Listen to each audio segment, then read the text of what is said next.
കാക്കോട്ട് സ്വദേശിനി 5ാം ക്ലാസ് വിദ്യാർത്ഥിനി Thangassery mount Carmel സ്കൂളിൽ പഠിക്കുന്നു. AC റോഡിലെ കായലും പായലും. പ്രിയ DCL കൂട്ടുകാരെ, ഞങ്ങളുടെ കാർ ചങ്ങനാശ്ശേരി പെരുന്നകവലയിൽ നിന്നും ആലപ്പുഴ റോഡിലേക്ക് കയറി. കുറച്ചുനാൾ മുമ്പ് വരെ ആലപ്പുഴ ചങ്ങനാശ്ശേരി റോഡ് എന്ന AC റോഡ് യാത്രാക്ലേശത്തിന്റെ പര്യായപദമായിരുന്നു. AC റോഡിലൂടെയുള്ള യാത്ര ഒട്ടും ഈസി അല്ലായിരുന്നു. കുണ്ടും കുഴിയും നിറഞ്ഞ് ദുരിതപൂർണമായിരുന്നു. AC റോഡ് ഇന്ന് പഴയകാല കഥകൾ മാറ്റിയെഴുതി ഏറ്റവും യാത്രാസുഖമുള്ള രാജപാതകളിൽ ഒന്നായി മാറി. ആലപ്പുഴയ്ക്ക് പോകുമ്പോൾ ഏറ്റവും ആകർഷമായ കാഴ്ച ഇടതുവശം ചേർന്ന് നിറഞ്ഞു തുളുമ്പി നിൽക്കുന്ന മനോഹരമായ AC കായലായിരുന്നു. അത് കായലല്ല, എന്നും AC റോഡ് നിർമ്മാണത്തിനായി മണ്ണുമാന്തി എടുത്തപ്പോൾ ഉണ്ടായ കനാലാണെന്നും അറിയാമെങ്കിലും ഈ കനാലിന്റെ ഇന്നത്തെ അവസ്ഥ കണ്ടപ്പോൾ ഇതിന് കായലെന്ന് വിളിക്കാമെന്ന് കരുതി. കാരണം കനാലിനെ നിറഞ്ഞ വെള്ളത്തിന് മുകളിൽ പായലും പോളയും നിറഞ്ഞു കവിഞ്ഞു കിടക്കുകയാണ്. ഈ പോളയും പായലും കയറി ഈ കനാൽ ഒരു കായൽപ്പാടം പോലെയായല്ലോ എന്ന് സഹയാത്രികനായ വൈദിക സുഹൃത്ത് പറഞ്ഞു. പായൽ കയറി കനാലിന്റെ വ്യക്തിത്വം തന്നെ നശിച്ചു പോകുന്നത് കണ്ടപ്പോൾ DCL കൂട്ടുകാരോട് പറയാൻ കുറേ ചിന്തകൾ എന്നെ മനസ്സിലേപ്പിച്ചു.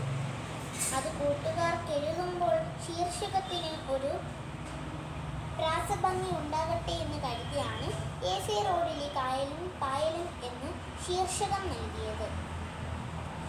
AC റോഡിലെ കനാൽ നിറയെ പോയലും പോളയും പായലും നിറയുന്നത് നീക്കം ചെയ്യണമെന്നും അത് പള്ളാത്തുരുത്തിയിൽ നിന്ന് 2 വഴികളിലൂടെ തുറന്നു വിടണമെന്നും ആവശ്യപ്പെട്ട് AC കനാൽ സംരക്ഷണ സമിതി നിരന്തരം സമരത്തിലാണ്.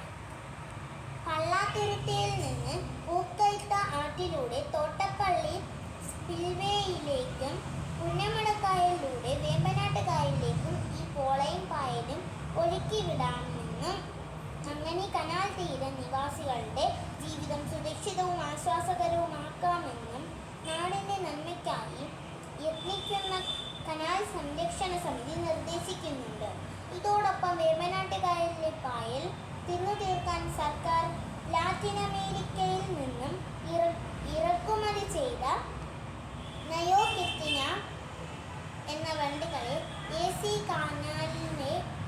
AC കനാലിലെ പോളകളിലേക്കും കയറ്റിവിടാനുള്ള പദ്ധതിയും ചർച്ചകളിലുണ്ട്.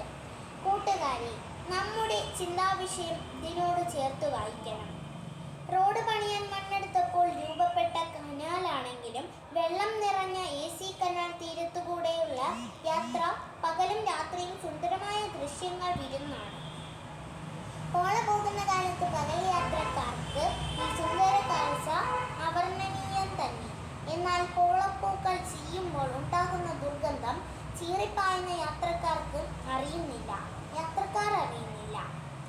ഇരുകരയിലെയും സാധുക്കളായ നിവാസികളാണ് അനുഭവിക്കുന്നത്. ഈ AC കനാൽ നമ്മുടെ വ്യക്തിത്വം തന്നെയാണെന്ന് ചിന്തിക്കുക. നല്ല തെളിനീര് നിറയുമ്പോൾ കനാൽ ഏറ്റവും പരിസ്ഥിതി സുരക്ഷിതമാകുന്നത് പോലെ മാലിന്യം കലരാത്ത വ്യക്തിത്വങ്ങൾ സമൂഹത്തിന് ശ്രേഷ്ഠ സമ്പത്താണ്. എന്നാൽ പല കുട്ടികളുടെയും വ്യക്തിത്വത്തിലേക്ക് പായലും പോളയും പോലെ ചില സൗഹൃദങ്ങളും അതുവഴി ചില പുതിയ സ്വഭാവങ്ങളും കടന്നു കയറുന്നുണ്ട്. ആദ്യമൊക്കെ പോളപ്പൂക്കൾ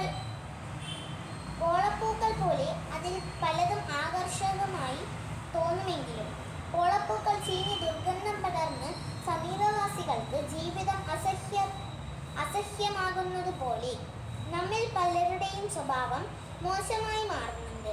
AC കനാലിന്റെ ചില ഭാഗങ്ങളിൽ വെള്ളം കാണാനേയില്ല. പോള പടർന്ന് കനാൽ പോളപ്പാടം പോലെ തോന്നിപ്പിക്കുന്നുണ്ട്. ആരെങ്കിലും അടിയിൽ വെള്ളമില്ലെന്ന് കരുതി റോഡിൽ നിന്ന് പോളയ്ക്ക് മുകളിലൂടെ നടക്കാൻ തുടങ്ങിയാലോ?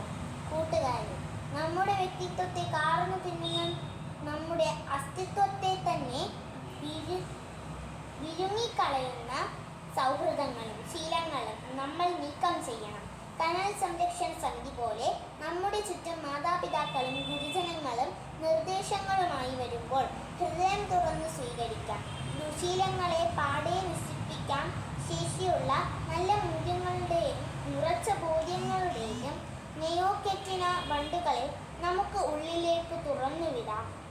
അപ്പോൾ നാം വീടിനും നാടിനും നന്മ ചെയ്യുന്ന നല്ല തെളിനീര് പോലുള്ള വ്യക്തിത്വങ്ങളാകും. ആശംസകളോടെ സ്വന്തം കൊച്ചേട്ടൻ.